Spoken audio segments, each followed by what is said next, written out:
Roh Israel, Mulhouse, 1861. Era baru. Instruksi dari roh-roh, Tuhan itu unik, dan Musa adalah roh yang diutusnya dalam sebuah misi untuk menyatakan kehadirannya, bukan hanya kepada orang Ibrani tetapi kepada seluruh dunia pagan.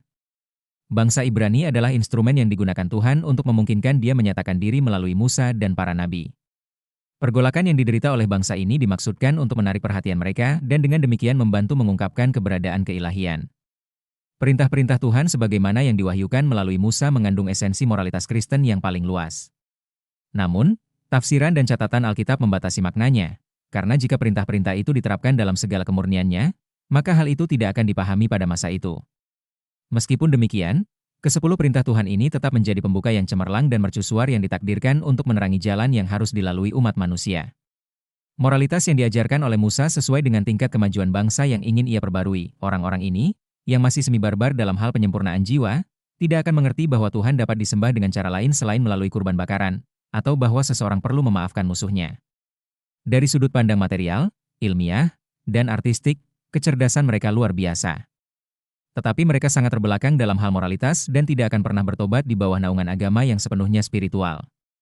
Oleh karena itu, perlu bagi mereka untuk ditawarkan bentuk agama semi-materialistis, seperti yang diwakili dalam kepercayaan Ibrani pada masa itu. Kurban-kurban bakaran tersebut berbicara kepada indera mereka, sementara pada saat yang sama gagasan tentang Tuhan berbicara kepada roh mereka. Kristus adalah inisiator dari moralitas yang paling murni dan paling luhur, yaitu moralitas Injil Kristen yang akan memperbarui dunia, mendekatkan manusia dan menjadikan mereka bersaudara.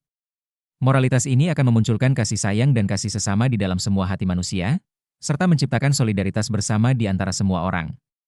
Inilah moralitas yang pada akhirnya akan mengubah bumi dan menjadikannya tempat tinggal bagi roh-roh yang jauh lebih unggul daripada yang menghuninya saat ini.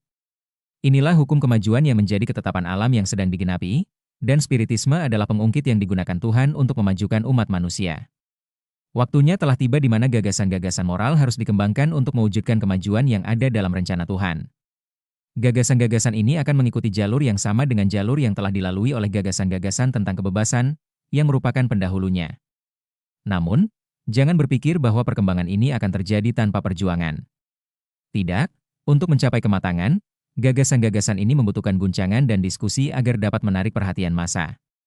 Setelah perhatian terfokus, keindahan dan kesucian moralitas ini akan menyentuh pikiran mereka, dan mereka akan melekat pada ilmu pengetahuan yang memberi mereka kunci menuju kehidupan masa depan dan membuka pintu menuju kebahagiaan abadi. Musa membuka jalannya, Yesus melanjutkan pekerjaan tersebut, spiritisme akan menyelesaikannya.